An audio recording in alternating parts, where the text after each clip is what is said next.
Happy May Day, Noam. It's a pleasure to be here with you today.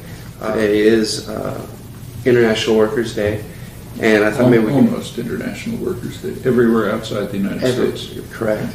The United States is the one country where nobody knows what it is. Yeah. In fact, Ronald Reagan designated May 1st as what he called Law Day, a day of jingoist fanaticism.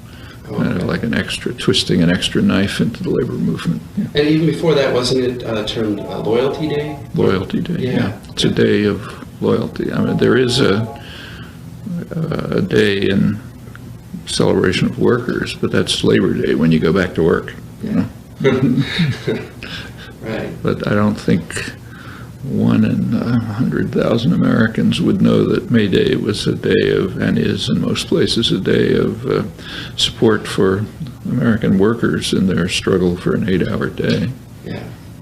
And it's ironic considering that it all started here, right, in Chicago. It started here, but then became an international day in support of the American workers who were being brutally subjected to brutal violence and judicial punishment. They were fighting for the 8-hour workday, and anarchists at that time were the driving force of the unions in Chicago. And I thought maybe you could talk a little bit about that dichotomy that's seen between reform and revolution. And anarchists certainly, during the Haymarket Affair, realized the importance of fighting for something like the 8-hour workday with a grander vision.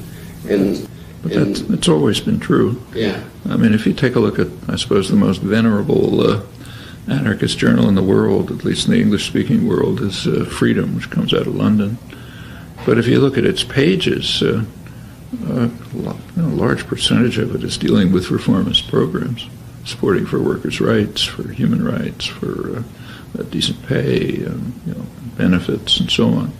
I mean, there's no contradiction there. I mean, if you're a serious revolutionary, and you really are looking for not an autocratic revolution, but a popular one, which will move towards freedom and democracy, you want to have the mass of the population who are implementing it and carrying it out and solving problems and so on.